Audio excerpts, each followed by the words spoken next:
good? Yeah. All right.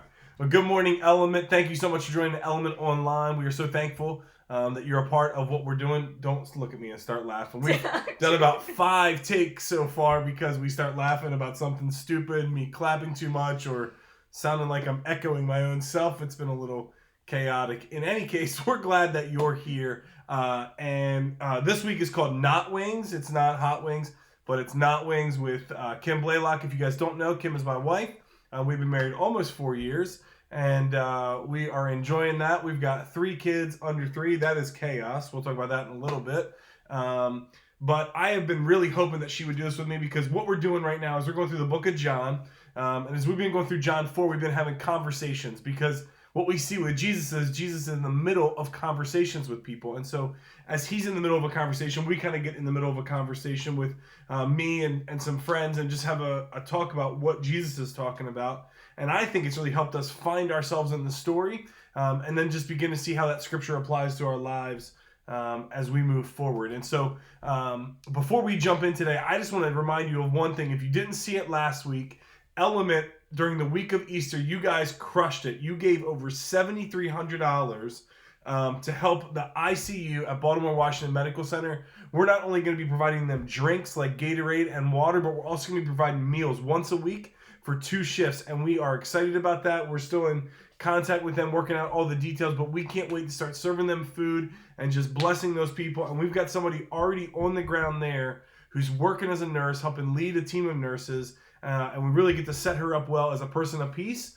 and just help really begin to make a lasting difference in that place. And the only reason we're able to do that is because of your all's generosity. So from both of us, we just want to say thank you. Thank you so much for doing that. I literally spent last Sunday morning turkey hunting, and I was sitting in a blind crying. Missed a shot on one because I was sitting in a blind crying, just looking at the number that Kim had sent me that we had raised. And so I genuinely thank you for being a part of that. And I'm excited to see what God does through your generosity. So with that said, I'm going to jump in this morning. We're looking at a passage at the end of John chapter 4. So we've been talking about the woman at the well and her conversation with Jesus for about 3 weeks now. But Jesus eventually leaves there and leaves the town where he's been ministering to the people. And it says that at the end of the 2 days, Jesus went on to Galilee. He himself had said that a prophet is not honored in his own hometown. Yet the Galileans welcomed him, for they had been in Jerusalem at the Passover celebration and had seen everything that he did there. As he traveled through Galilee, he came to Cana. That's where he had turned water into wine. And there was a government official in nearby Capernaum whose son was very sick. When he heard that Jesus has come from Judea to Galilee, he went and begged Jesus to come to Capernaum to heal his son who was about to die. Now Jesus asked, will you never believe in me unless you see miraculous signs and wonders? But the official pleaded, Lord, please come now before my little boy dies. And then Jesus told him, go back home, your son will live. And the man believed what Jesus said and started home. And while the man was on his way, some of his servants met him with the news that his son was alive and well. And he asked when the boy began to get better. And they replied, yesterday afternoon at 1 o'clock, the fever suddenly disappeared. And the father realized that was the very time where Jesus had told him, your son will live. And he and his entire household believed in Jesus. This was the second miraculous sign Jesus did in Galilee after coming from Judea. So a lot goes on in this passage. It's really a conversation of a dad who's worried about his kid, trying to find answers, trying to do everything that he can. And we'll dive into that in a little bit, but it starts with Jesus traveling. He's traveling from one town to another. He's been ministering to people. He's been caring for people, all that kind of stuff. Seemed to be a pretty normal thing for him. So here's the first question, softball question, easy as it gets. If you could travel anywhere in the world for like a week or 2, where would you go? Is it anywhere that I've been or? Oh, I don't care. Just anywhere in the world. Are all these questions going to be this difficult? I need to get somebody else. No, I think I'd go to Italy. I really liked it there, and I like Italian food. So. Northern or southern Italy? Southern. Gotta go to the beach. Gotta go to the beach. Would you take the kids? No, would not take the kids. So vacation, not family trip. 100%. Big differentiating thing for Kim and I, we take a vacation every year and a family trip every year. Family trips involve children. The other ones we enjoy. We enjoy being together. I love that my kids enjoy trips. I love vacationing with my wife. All right, so John says that Jesus is passing through the town of Cana, where he had turned water into wine. If you remember from John 2, it's the first miracle that Jesus had done, but it also said that the wine Jesus made was better than the best stuff that they were serving at the wedding. So, in your opinion, what wine must that have been, as the wine connoisseur that you are? Oh, yeah. What did Jesus turn the water into? Of course, Chateau Saint Michel Sweet Riesling. Gotta be. That's your favorite wine? 100%. Yeah. What? Nothing. How are you judging my opinion right now? I judge everything all the time. How long do we have to be married before you realize that? Chateau Saint Michel's like a $9 bottle of wine. Doesn't have to be expensive. The price of the wine doesn't make the wine. Okay. Jesus apparently turned into some cheap wine. Okay. Anyway, John goes on to tell us that Jesus was interrupted on his journey. So he's traveling from one town where he's just been preaching, ministering, seeing really cool stuff with people deciding to follow him. And now he's traveling to another town. And in the middle of that, he gets interrupted by a government official whose son was sick. For the most part, as parents, we haven't dealt with a lot of sick kids. Like, I know we have friends right now who are dealing with like really sick kids, about to go into surgery, all kinds of just chaos. We've been fortunate. We haven't had to deal with that much. Yeah. But as you think about parenting over the past few years, like what's been the scariest part for you, or maybe the scariest moment as a parent? Yeah, I mean, so we haven't had a lot of sickness, but I think that when Emma got sick when she was 2 months old, it was crazy. We just went into the pediatrician just because she like seemed off, and then they were like, oh, she needs to go to the hospital to get oxygen.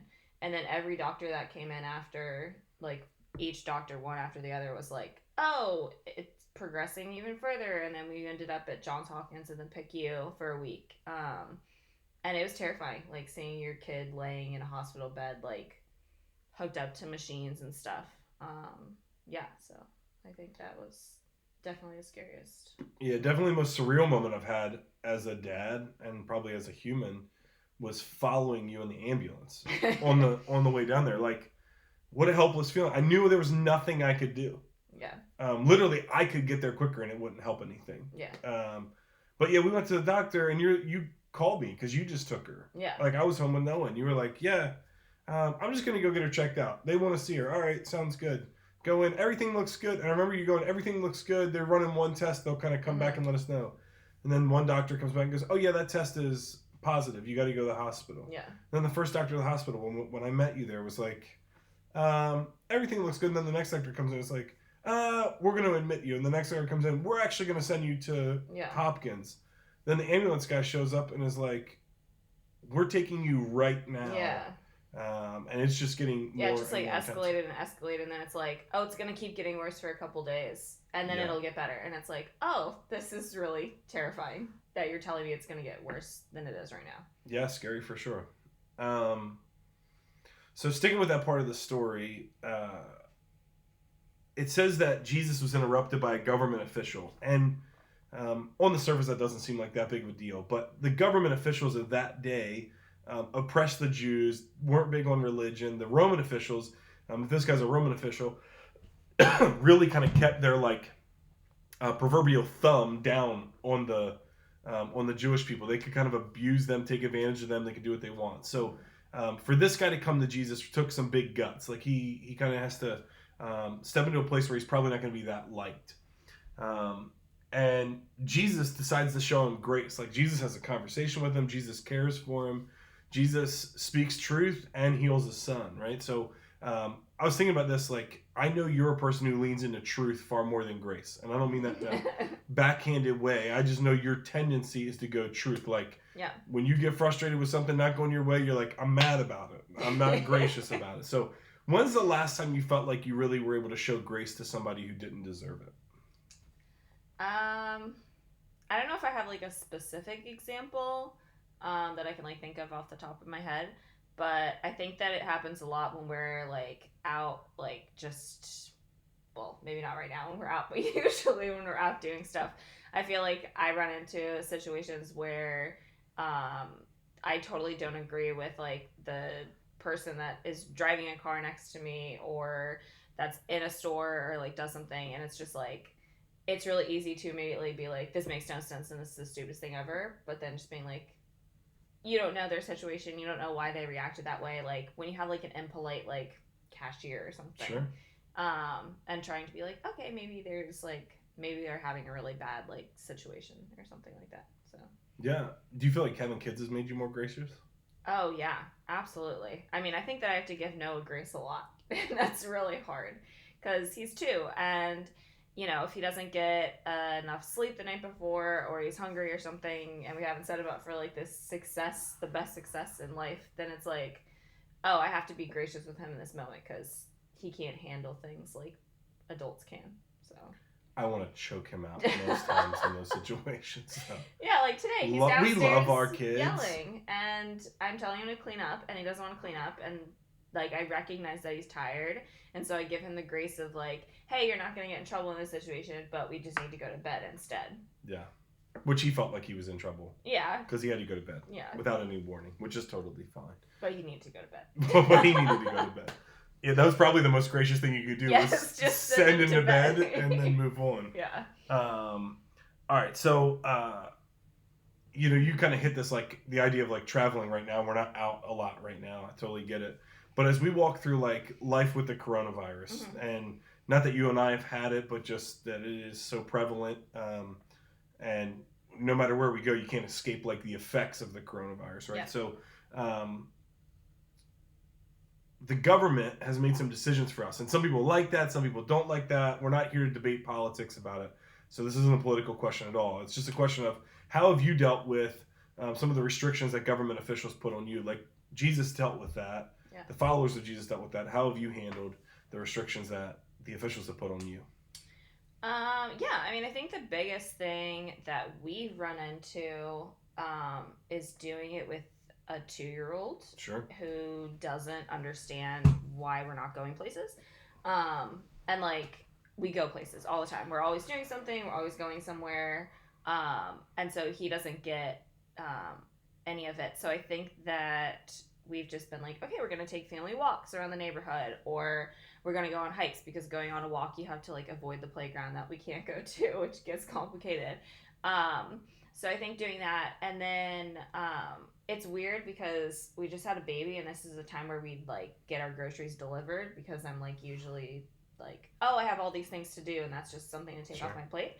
But it's like, oh, that's the one place we can go. So we all get our masks on and go to the grocery store. Yeah. And we just try and like make it fun. And it's like, okay, we can go to the Chick-fil-A drive-thru and get a cookie on our way. So I think just like trying to work within like what we have, and like the places we are able to go and the things we are able to do.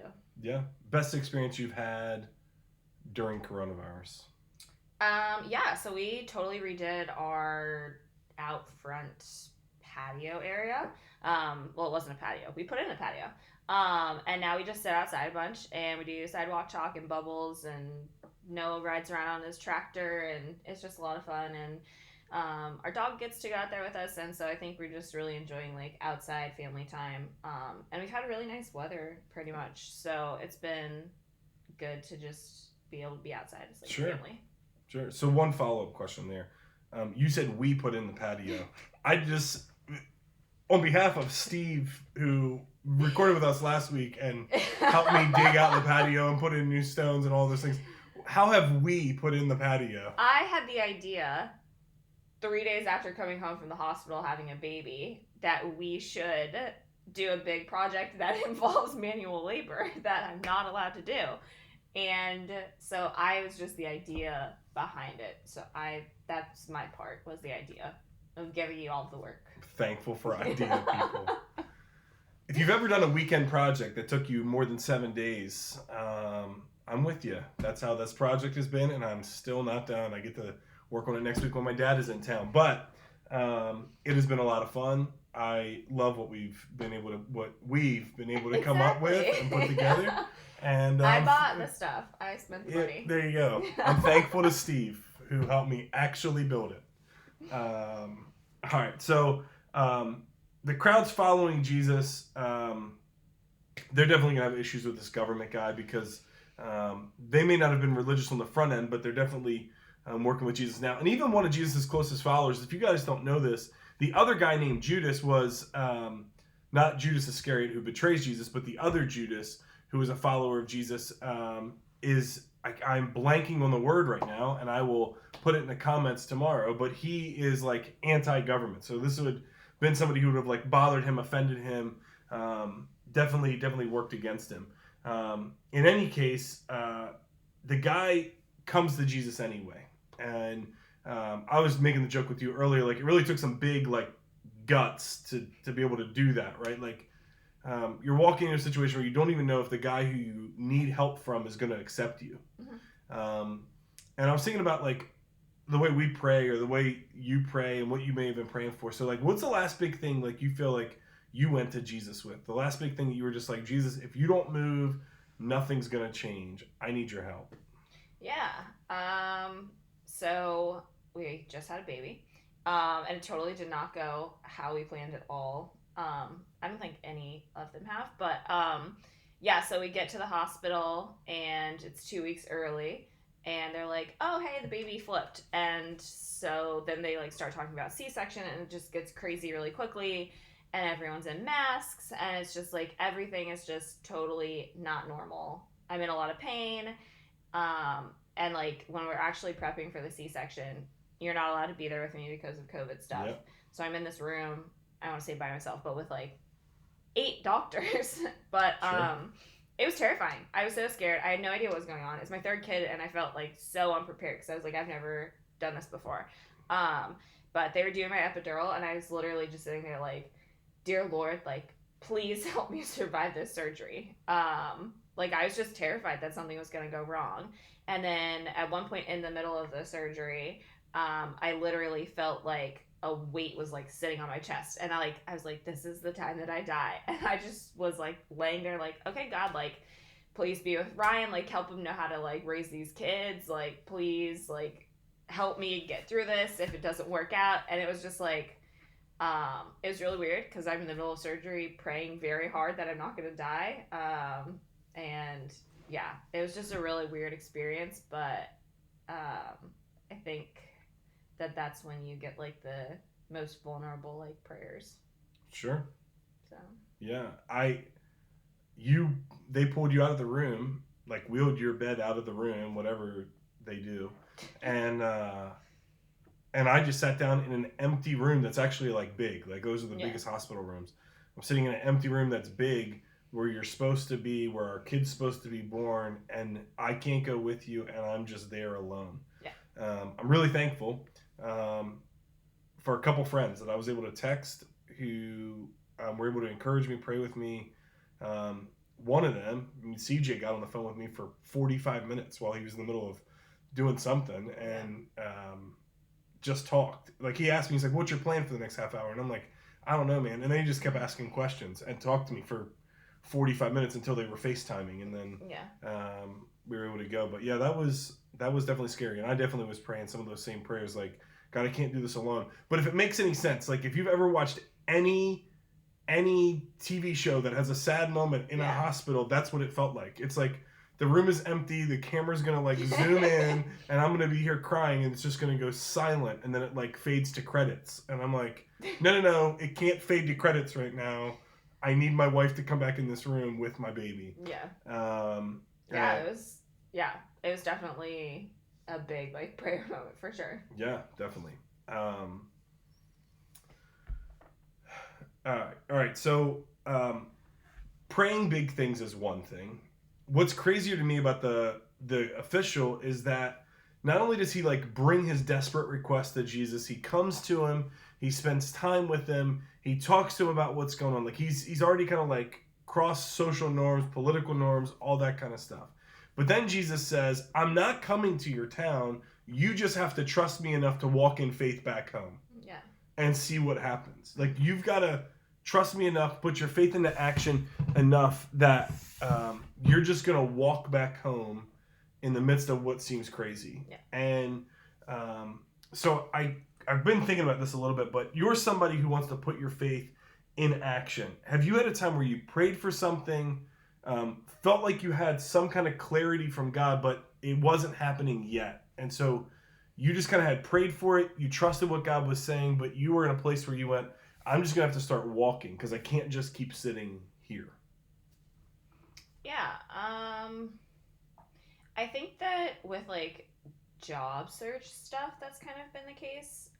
So like when we first got married, I just graduated and uh, didn't have a job yet, and then had College, like a by the couple way, college. had like a couple opportunities, and I just didn't know where to go. And then after an interview, just felt like, okay, this is where I should like be pursuing. And I was like, I have no idea how this is gonna work out. I don't know if this is gonna be a good fit. And then I think that happened a couple years later when I decided to like transition from that job, and put in notice that I was going to be leaving and didn't have something lined up yet. And then like working from home like kind of like fell into place and it worked out.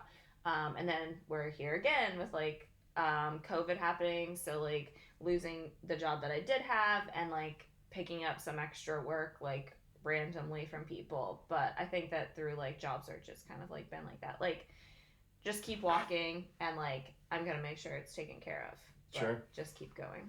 Yeah, I mean, I've had a lot of wise people say to me, pray like everything depends on God, and then walk like everything depends on you. I don't know that I'm totally in on that philosophy, but the reality is, like, sometimes the best way I feel like we can put our faith into action is just to start moving. Like, with the expectancy, God, I'm praying that you're going to show up, and I'm expecting you to show up. So I'm going to keep being faithful and putting in applications. I'm going to keep being faithful and preparing myself for this position. I'm going to keep being faithful and going through this training or this schooling or this whatever. I feel like the tendency that's so easy is just to sit back and go, well, I prayed about it and God hasn't dropped it in my lap yet. Yeah. But just about everywhere we look in scripture, we see example after example of guys like this who God says something and then they have to go act on it. They have to go walk in that faith somewhere. That's not necessarily with him in that moment. So yeah, I think the job example is good. I don't know if I had a different example in my mind, but yeah, it's great. Well, it says that the man's son was healed, and that it happened when Jesus spoke to him. So, like, in the midst of his trip back home, somebody comes to him and goes, hey, your son's doing better. He's feeling better. He was healed yesterday. And he's like, well, what time yesterday? He's like, 1 o'clock. It says that the man realized that was the time when he was talking to Jesus. Like, that's when he was in conversation that the healing actually happened. I fully believe that miracles can still happen in 2020. So I'm not asking you to give me examples of miracles because I feel like we would all kind of debate that and wonder if it was really a miracle, whatever. But let me ask this. When it comes to faith, what's the coolest way you've seen God move? Or what are some really cool ways that you've seen God move over the past few years? Yeah, so I think that Element is really a cool way that we've been able to see God move. We're coming up on 5 years. Yep. Yeah. And I think that it's just been like one really cool thing after another. And so like just recently, like you talked about at the beginning, the giving that we have is like amazing. So like last year with Easter, we decided to start giving away on Easter. Like we give away like everything that we get. And that was amazing. Like we were like, okay, like it's going to be, you know, like $1,000 or something. It was $6,000. And then this year it was 7,000. And it's just like, that's crazy, especially not being able to meet and being online. We were both like, okay. In a time where a lot of people have lost jobs, like we had no idea what that generosity was going to look like. Yeah, and it's just so cool to see. And then being able to like do stuff with it, like the Samaritan women last year, being able to help the ICU this year, it's really cool. And then I think baptisms is something that's awesome. Like when we had a baptism party here, and how many people did we baptize? 6. Yeah. It was awesome. It was so cool to see all those people making decisions, and people who were like, oh, I didn't know who God was at all, or people who had just kind of like been along for the ride for a really long time. And like we have someone lined up right now to get baptized, and it's just really cool to see like life change over the past 5 years, like being able to see that. Yeah, and the cool thing is for a lot of those people, they've stuck around. Yeah. I mean, some of them have moved on. Some of them moved on to different churches or different places, and we don't know exactly where a couple of those people are. But for the most part, a lot of the people have stayed as part of Element. Like they either came from weird church backgrounds or unchurched backgrounds or atheist backgrounds. They really met God kind of through the little bit that we're able to give. You know what I mean? Like we just kind of pour ourselves out and hope that God shows up in a big way, kind of walking in that faith that we're talking about. And to see him do it, I know for me, it's just a cool moment where I can step back and go, God, like, thanks for using me. Yeah. I got to be a part of that. You got to serve coffee to somebody who got to meet Jesus just because of... Yeah, and I think it's even cooler, like, we've had someone who came to Element, like, didn't believe, got baptized, and then they invited someone, and then that person, like, through their witness, like, was able... Like, I think that was, like, the coolest moment. Like, you didn't personally impact that person getting baptized. No. But the person who had come to Element, got baptized, then impacted. Yeah, like someone. That second generation Christian in some way. Yeah. Coming through what we've been able to do. And so it's been really cool. I think it's been a cool thing. I don't know what the coolest moment for me has been. I mean, those stories are great.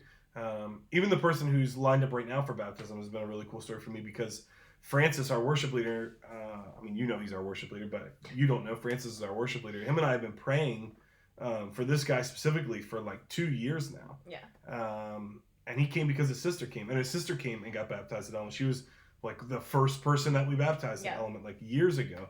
And to see him come, get connected, be a part of it. And then 2 weeks before we had to shut down for coronavirus, like he's choked up talking to me, and he's not a guy who gets choked up. Like he's choked up talking to me and going, it's time for me to take that step. It's just a cool place. So we can't wait to get back together just to be able to celebrate that and be a part of that experience. All right, so as a result of the guy's son being healed, it says that his whole family believes in Jesus as the Savior of the world. So like he experiences a miracle, and then he trusts Jesus is who he says he is. I know you're somebody that has people in your life that don't know Jesus, like from friends, family, co-workers, variety of things, like people that just don't know Christ. So in your opinion, what's the best way you found to reach them, invite them to like relationship and life with Christ? I think that just offering to hang out is really good. So like I think that's what we do with like most people is like, hey, let's grab coffee, or let's get a meal, or let's hang out. And then I think from that then you can like add in the invites, and I think like you're just showing people that you're like a genuine person through hanging out, and then eventually like it grows into, oh, like, hey, like we talk about God more. Like they know from the beginning like what you're about, but it's like, oh, as they like know you more and more, it's like, oh, you're like actually a cool person, and like I kind of want to know like more about what you think about this thing. Yeah, it totally makes sense. I think building relationships with people, I mean, it's what we do. Yeah. I think the other thing is generosity. And I don't mean just giving like stupid stuff away. We're not handing out checks to people. That would be cool, but unfortunately we haven't been able to do that. In any case, what we have been able to do is have people over for a meal, spend time having a conversation with people, caring for them, especially people going through dark stuff or tough times, and just going, hey, our house is open. Yeah. Like regardless of the timing, regardless of the convenience of it, like you're welcome for dinner. We'd love to have you over. And then just having people over and hanging out, I feel like has been a real bridge to seeing God move through like the lives of people and just through the willingness of a relationship that we have, I think. Yeah. I mean, you just said like helping people through the darkness too. I think like just not judging people too is like a huge part of it. Like there are lots of people that we have relationships with first, and then they find out like, oh, you're a pastor, and then they're like, oh, dang, sorry that I'm like, I do all of these things. And you're like, no, you don't have to change who you are. Like we take all like the realness. Like we don't want you to change who you are for us. Yeah, for sure. I mean, we talked about this last year as leadership at Element, but like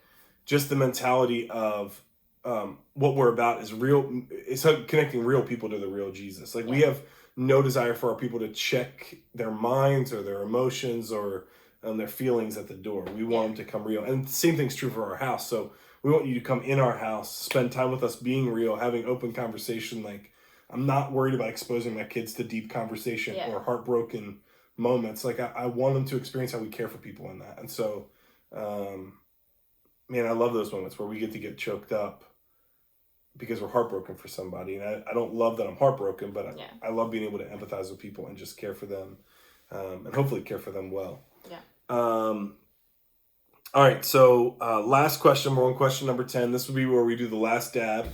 You totally chickened out on hot wings. So she's the only person I'll give permission to do that. Thanks, man. But last question, best and worst. So if you've been a part of our small group over the past several weeks, one of the things that we always start is best and worst, like best and worst of the week. And so I want to ask you not best and worst of the week, but best and worst thing about being married to me. Yikes. And this is going to be either really good for our marriage or really not good for our marriage. Or, and the second question is best and worst thing about being married to a pastor, because I know you carry a lot of weight as a pastor's wife. And so best and worst about being married to me, and then ministry.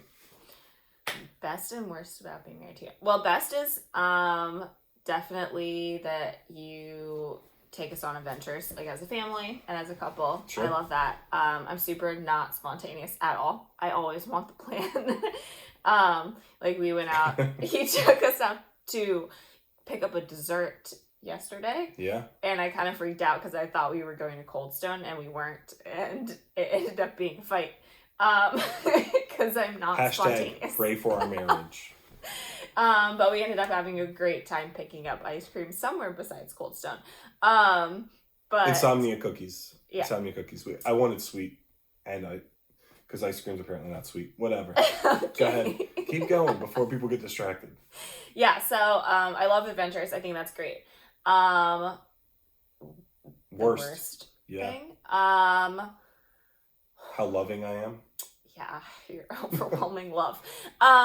No, the worst thing is the amount of hobbies you have. Not because I don't want you to have hobbies, because I love when you leave the house and get away from me for a little while.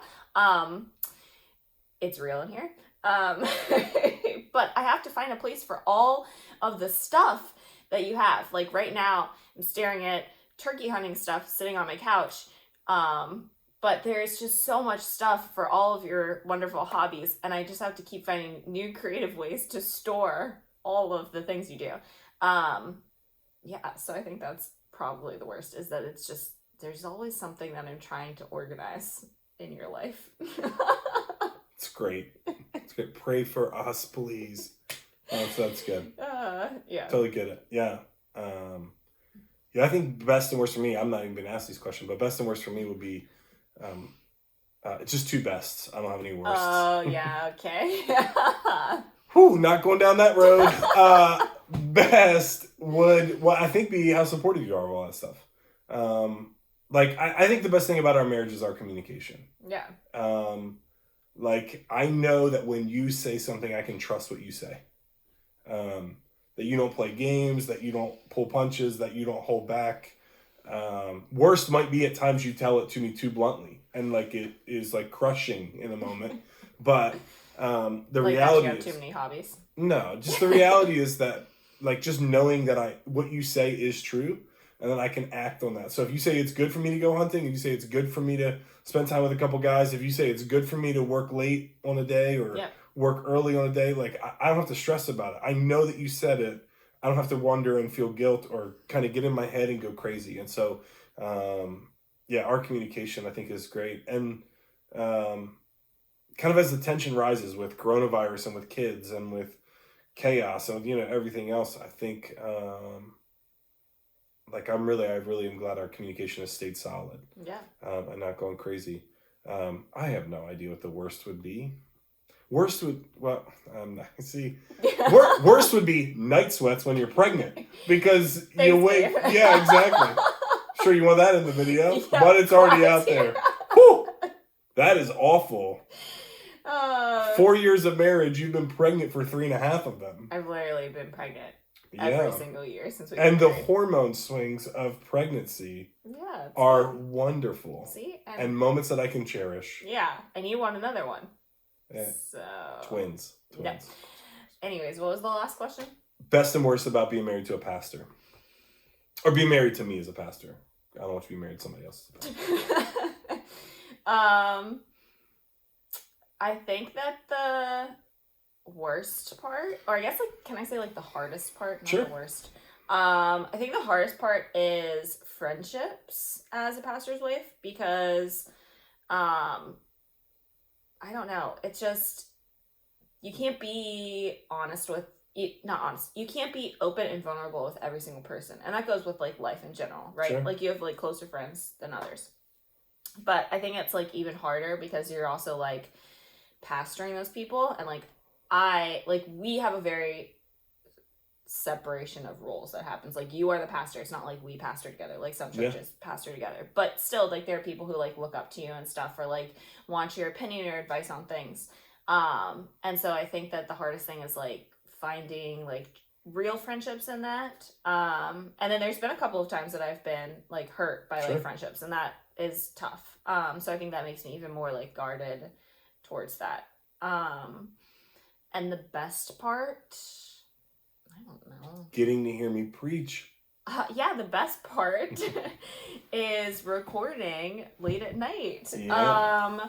No, I don't know. I really like it. No, I do know the best part. We were just talking about it. The best part is getting able to serve people together. Yeah. Like, we love it. We love being able to host people, and serve people and care for people. And we were just talking about how we can do that more. And we have a couple things that are going to allow us to do that some more right now.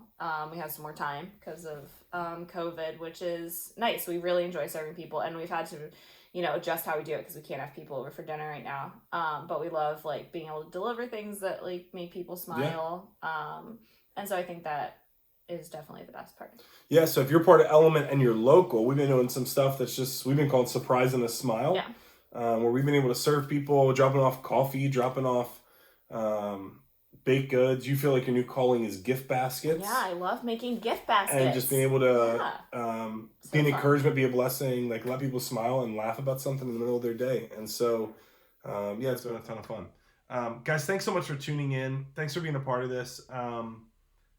I am so thankful that you all continue to tune in, continue to encourage your friends to tune in the midst of a crazy time. I believe our faith stays solid when we continue, not to go through the motions, but when we continue to make ourselves available and pursue Jesus. And so I just want to encourage you, continue to pick up your Bible. If you're not sure where to start in the book of John. We've just started it. We're like 4 chapters through it now. You could start there. You can listen to the messages that we've already recorded that are available on podcast. If you need any help understanding them, shoot me a text, shoot me an email. Let us know how we can help. We are here for you. But I would encourage you, keep reading your Bible, keep praying, keep tuning in on Sunday, be a part of what we have going on, and we are here to serve you. And then let us know how we can help. We love being able to just serve in really, really practical ways. And so if you will let us know how we can make a difference, we want to do that for you. Thank you so much for tuning in, and we'll see you guys next week.